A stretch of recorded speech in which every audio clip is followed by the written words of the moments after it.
नमस्कार भक्तजनों।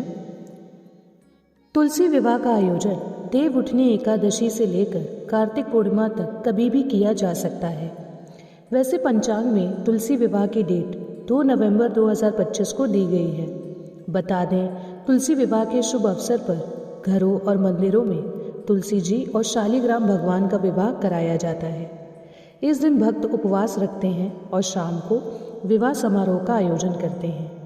वास्तविक विवाह की तरह ही तुलसी विवाह में भी हल्दी, मेहंदी, जयमाला, फेरे आदि की रस्में निभाई जाती हैं। यहाँ हम आपको बताएंगे तुलसी विवाह की पूजन विधि, मुहूर्त और मंत्रों के बारे में। तुलसी विवाह के दिन तुलसी के पौधे का विवाह भगवान विष्णु की मूर्ति या शालिग्राम पत्थर से करवाया जाता है। तुलसी विवाह कराने के लिए शाम का समय सबसे शुभ माना जाता है। जिस घर में तुलसी विवाह कराया जाता है उस घर के सदस्यों को उस दिन नए वस्त्र पहनने चाहिए। वहीं जिन लोगों को कन्यादान करना होता है उन्हें उस दिन विवाह कार्य संपन्न होने तक व्रत रखना चाहिए। तुलसी विवाह कराने के लिए तुलसी के पौधे को आंगन में एक पटरे पर रखें। आप चाहें तो घर की छत पर भी तुलसी विवाह का आयोजन कर सकते हैं। तुलसी के गमले की मिट्टी में ही एक गन्ना गाड़ें और उस पर लाल चुनरी की सहायता से मंडप तैयार कर लें। गमले में शालिग्राम पत्थर रखें। फिर तुलसी और शालिग्राम भगवान को हल्दी लगाएं। गन्ने के मंडप पर भी हल्दी का लेप जरूर लगाएं। इसके बाद फल फूल चढ़ाएं। फेरे की रस्म करवाने के लिए भगवान शालिग्राम को हाथ में उठाकर तुलसी के पौधे की 7 बार परिक्रमा करें। ध्यान रखें कि ये रस्म किसी पुरुष को ही निभानी है। इस दौरान भगवान विष्णु और तुलसी माता के ऊपर सिंदूर रंग में रंगे हुए चावल डालते जाएं। इसके बाद पूजा की थाली में कपूर जलाकर तुलसी माता और शालिग्राम भगवान की आरती उतारें। अंत में विवाह संपन्न होने के जयकारे लगाएं और भोग लगाकर प्रसाद सभी को बांटें। विवाह कराने के बाद तुलसी के पौधे को किसी पंडित को दान कर दें। तुलसी विवाह के लिए क्या क्या सामग्री चाहिए होगी?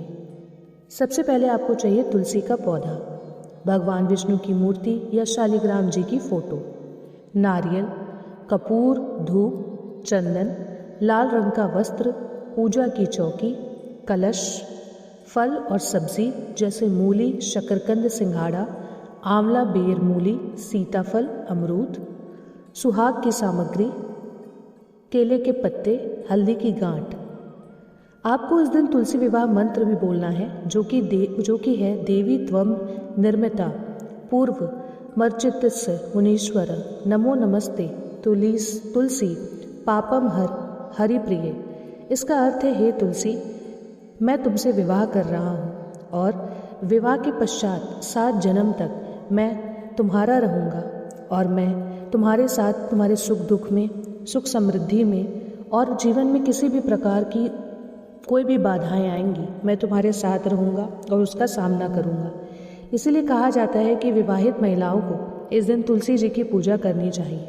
अगर आप तुलसी विवाह नहीं भी करते हैं तो इस दिन कम से कम तुलसी जी को आप अगरबत्ती दिखा सकते हैं और दीपक वहाँ जलाकर छोड़ सकते हैं। कुछ अन्य मंत्र भी हैं, जैसे ओम तुलस्ये नमः, तुलसी गायत्री मंत्र भी है। ओम देवी तुलस्ये नमः का भी जाप आप 108 बार रुद्राक्ष की माला से या फिर इस दिन तुलसी की माला से जाप करना सबसे ज़्यादा आपके लिए फलदायक होगा। आप ओम लक्ष्मी नारायण नमो नमः का भी जाप कर सकते हैं। इसके साथ साथ आप ओम नमो भगवते वासुदेवाय नमः मंत्र का भी जाप कर सकते हैं। तो दोस्तों, बताए गए विधि अनुसार आप तुलसी विवाह ज़रूर करिए। इससे आपको ज़रूर अखंड सौभाग्यवती का वरदान मिलेगा। आपकी पति की आयु लंबी होगी और आपके जीवन में अगर कोई भी कष्ट है तो वो अवश्य दूर होगा। इसी के साथ दोस्तों, अगर आपको वीडियो पसंद आए तो वीडियो को लाइक, शेयर, सब्सक्राइब ज़रूर करें। मिलते हैं अगले वीडियो में। धन्यवाद।